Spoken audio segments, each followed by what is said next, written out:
میرے نبی رمضان کیسے گزارتے تھے، تھوڑا سا یہ میں بتا دیتا ہوں۔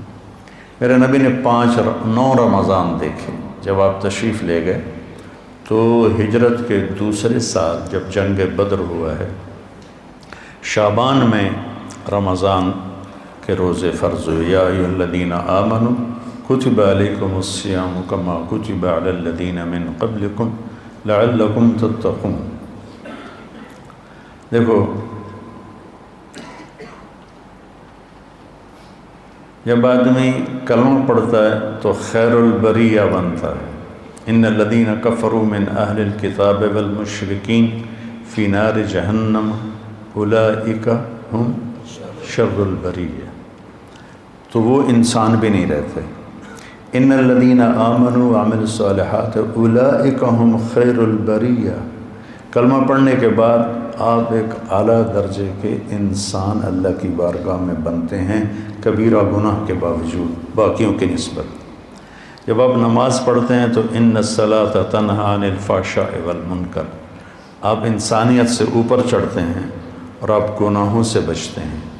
اور زکوٰۃ لتزکیہم بہا، زکوٰۃ اندر کا، چونکہ جب آدمی مال لگاتا ہے نا تو نفس ٹوٹتا ہے، نفس کے ٹوٹنے سے تزکیہ ہوتا ہے۔ تطہرہم بہا وتزکیہم، مال پاک ہوتا ہے اور نفس بھی پاک ہوتا ہے۔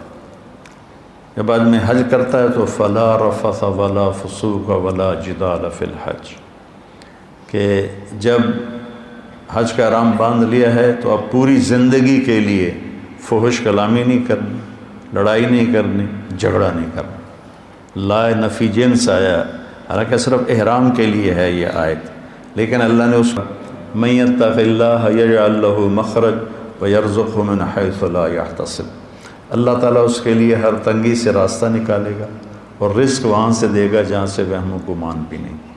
من یتق اللہ یجعل لہ من امرہ یسرا، جس کو اللہ تقوی دے گا اس کے مشکل کاموں کو آسان کر دے گا۔ من یتق اللہ یکفر عنہ سیئاتہ ویعظم لہ اجرا، جو تقوی اختیار کرے گا اللہ اس کے گناہوں کو دھو دے گا اور اس کے اجر کو بہت زیادہ کر دے گا۔ یہ روزے کی فضیلت ہے۔